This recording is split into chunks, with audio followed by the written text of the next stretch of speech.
강력한 마의 손길이 도시 전역을 덮치면서 쿠샨 시민들은 한 번도 보지 못한 트롤이라는 괴물에 의해 무차별적으로 공격당했습니다. 처음 보는 괴 생명체에게 공격당하고 있는 시민들의 공포는 서로가 서로에게 끊임없이 전염되었고, 결국 시간이 지날수록 거대한 혼란이 모두를 휩쓸게 되었습니다. 아직 트롤들을 보지 못해 상황 파악이 안 되는 이시도르는 갑자기 쏟아지는 엄청난 인파로 인해 파크의 말대로 사람들을 피하듯 한적한 골목길로 향했는데, 이시도르 앞에서도 정체 모를 붉은 피가 바닥에서부터 솟아올라왔고 수많은 트롤들이 나타났습니다. 파크는 앞에 있는 존재의 오드를 느끼고 생김새는 다르지만 트롤이라는 걸 바로 알아내었습니다. 그리고 바로 트롤의 표적이 되었죠. 하지만 그들은 가츠와 함께하면서 무수히 많은 이상 현상을 겪었기에 갑작스러웠지만 크게 동요되거나 혼란스럽진 않았습니다. 다만 한두 마리였다면 이시도르와 파크가 싸울만 했겠지만 트롤의 수는 무수히 많았고 어쩌면 손볼 수 없을 정도로 위험할 수도 있었죠. 트롤들은 원초적인 욕망에 충실했기에 앞에 있는 생명체들은 그저 먹이에 불과했습니다. 하여 목표물이 포착되자마자 이시도르에게 달려들었죠. 그때 예전 파르네제를 보필했던 성철 쇠기사단의 부단장 일명 철봉기 아잔이 나타나 그들을 구해줍니다. 마치 그를 상징하는 거대하고 묵직한 곤봉을 가볍게 휘두르며 너무나도 간단하게 트롤의 머리를 부수었고, 오랜만에 만난 그들은 유머로서 인사를 대신했습니다. 서로가 안면이 있었기에 또 한편 고맙기도 했기에 이시도르는 아잔에게 그의 특징인 수염을 보고 수염 아저씨라 애칭을 불렀지만, 아잔은 마음에 안 드는 듯 조금은 불만 섞인 표정을 숨기지 못하고 검은 수염 기사다라고 외쳤습니다. 아잔은 예전 파르네제가 이단으로 낙인 찍힌 가츠와 함께하면서 파르네제의 이탈을 막지 못했고 그녀를 보필해야 할 의무가 있었던 부단장은 책임을 지게 되었습니다. 이로 인해 법왕청의 추궁당에 쫓겨나게 되었기에 일자리를 잃은 그는 어쩔 수 없이 떠돌이 생활을 하게 되었죠. 그리고 그날 이후 강력한 무력과 명성에도 불구하고 집요한 법왕청의 견제 때문이었는지 생활고로 인해 여러 도시를 떠돌아다닌 것으로 보여집니다. 여튼 아잔은 파르네제 이탈 이후 한참 뒤 이시도르와 만나는데, 아잔은 떠돌아다니며 브리타니아 항구까지 흘러들었고 그날은 작은 배에 숨어 모포를 덮고 불쌍하게 자고 있을 때 그 근처에서 쿠샨의 아이들을 구하기 위해 시르케가 나서게 됩니다. 이로 인해 이시도르는 해적들의 대장인 수염해골과 싸우게 되는데, 그는 실력으로 이시도르를 압도했지만 그만 자고 있는 아잔을 밟아버렸습니다.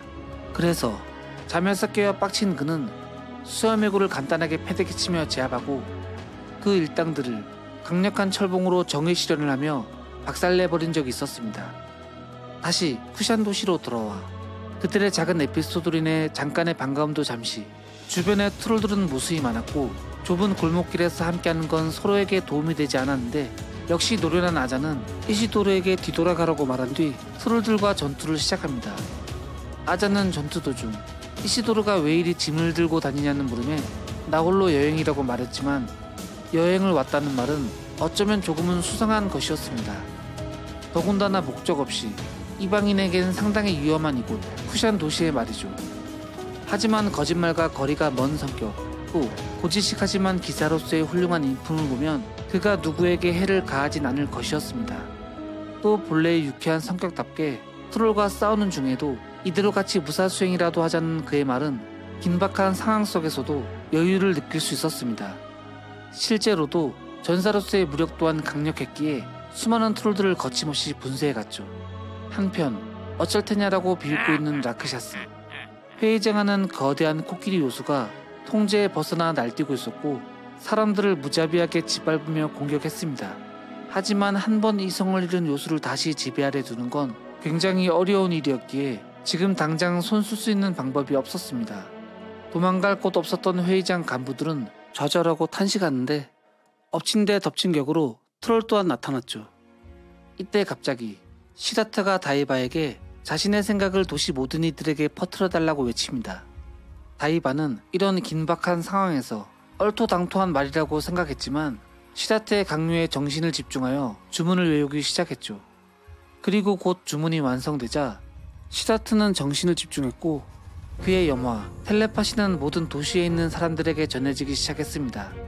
지금 현재 우리는 습격을 받고 있고 비치메라 불리는 자가 보낸 자객에 의한 기습이라고 알리는 시라트. 하지만 원래 우리는 전투민족 쿠샨. 지금 당장 검을 잡고 전쟁에 이기기 위해 싸우라고 외치는데 시라트의 생각은 옳았습니다. 도시 전체는 갑작스러운 습격에 혼란과 공포만이 사람들을 지배했습니다. 하지만 그의 말은 시민들을 일깨워 주었습니다. 갑작스러운 괴수들의 습격으로 잠시 잊고 있었지만 그들 또한 쿠샨이었습니다. 척박한 환경 속에서도 또 헤아릴 수 없을 만큼 끊임없는 내전과 전쟁 속에서 그들은 태어나면서부터 칼을 휘둘렀던 전투민족 그 자체였죠.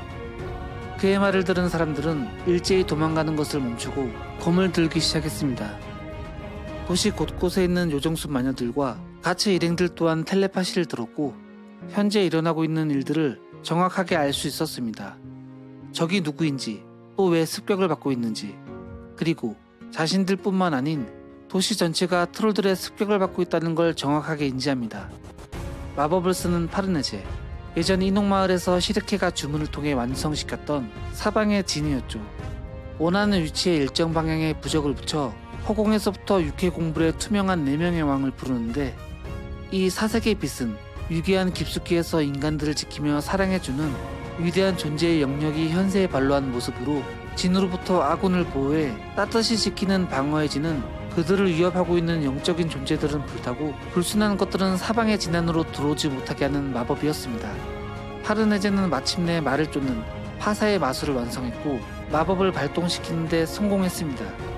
그리고 강력한 결계로 트롤들은 한 줌의 재가 되어 사라졌죠. 회의장 내부에서도 트롤들이 물려들었지만 현재 최강 무력인 타파사들에겐 그리 위협적인 존재가 아니었기에 박살내는 건 어렵지 않았습니다. 하지만 트롤의 수는 너무나도 많았고 호의를 받지 못하고 있는 회의장 사람들 일부는 위험했죠. 이때 세르피코와 파르네제가 등장하면서 그들을 지켜주었습니다. 그리고 역시 그냥 지나칠 리 없는 세르피코는 먼지를 털러 올라왔다고 말하는데 도시 곳곳에서 시라트의 텔레파시를 들은 쿠샨의 시민들은 모두가 힘을 합쳐 검을 들고 트롤들과 전투를 하기 시작합니다. 시라트는 혼란스러웠던 그들에게 지금 쿠샨이 가야 할 길을 다시금 깨우쳐줬습니다. 그들은 싸워야만 했습니다. 이 도시를 지켜야 했고 승리해야만 했습니다. 거창한 이유가 아닌 살아남기 위해서. 한편 트롤들의 등장과 요수의 난동으로 어수선해진 회의장. 그때 갑자기 코끼리 요수가 라크샤스를 공격하는데 다이바는 결국 텔레파시와 동시에 요수들을 자신의 지배 아래 두는 것에 성공했고 라크샤스를 공격한 것이었습니다. 요수가 통제되고 갑자기 불리해진 라크샤스는 당황해하는데 이때 암살에 특화되어 있는 시라트는 허점을 노렸고 가면에 검을 박아넣은 데 성공합니다. 하지만 라크샤스는 반응이 없었고 이번에도 그림자라는 걸 깨닫습니다. 하여 노련한 전사답게 다시금 그의 위치를 빠르게 파악하여 라크샤스를 뒤쫓는데 라크샤스는 너무나도 빨랐고 공격하려는 시라트를 피해 회의장 밖으로 빠르게 도주했습니다. 그리고 그 방향은 가츠가 있는 감옥이었죠. 라크샤스는 시라트를 따돌리고 밖으로 나왔지만 주변은 온통 밝은 빛뿐이었기에 너무나도 괴로웠습니다. 그에겐 어둠이 필요했습니다. 그는 어둠 속에서 평안을 느낄 수 있었고 온전한 힘을 쓸 수 있었죠. 그때 라크샤스 가슴 속에서 느껴지는 피해 갈망 그리고 참을 수 없을 정도로 매력적인 낙인의 향기는 본능적으로 가츠가 있는 곳으로 이끌었고 가츠가 있는 건물로 다가와 감옥을 지키는 병사들을 순식간에 전멸시켰습니다. 그에겐 너무나도 손쉬운 것이었죠. 그리고 라크샤스는 마침내 가츠 앞에 도착했고 가츠 또한 낙인의 반응으로 인해 자신의 적 사도가 다가오고 있다는 걸 알고 있었기에 기다리고 있었죠. 드디어 왔군. 과연 가츠의 운명은 어떻게 될까요? 가츠와 라크샤스의 만남. 현재 그의 거대한 대검도 강력한 갑주도 없습니다. 무방비한 상태로 한쪽 손마저 포박되어 있고 전투를 할 수 없는 상태이지요. 시라트가 라크샤스가 간 방향을 보고 가츠가 있는 곳으로 올 거라고 생각되지만 시간은 너무나도 촉박합니다. 하지만 가츠가 허무하게 쓰러질 일은 없고 라크샤스는 가츠 그가 부활하기 위한 제물이 되는 게 아닌가 싶습니다. 또 어쩌면 둘의 목표는 비슷하고 통하는 것이 있기에 예상치 못한 거래가 있을 수 있다고 다양한 상상을 해봅니다. 다음 편이 기대되네요. 지금까지 돋고였습니다. 영상 시청해주셔서 감사합니다.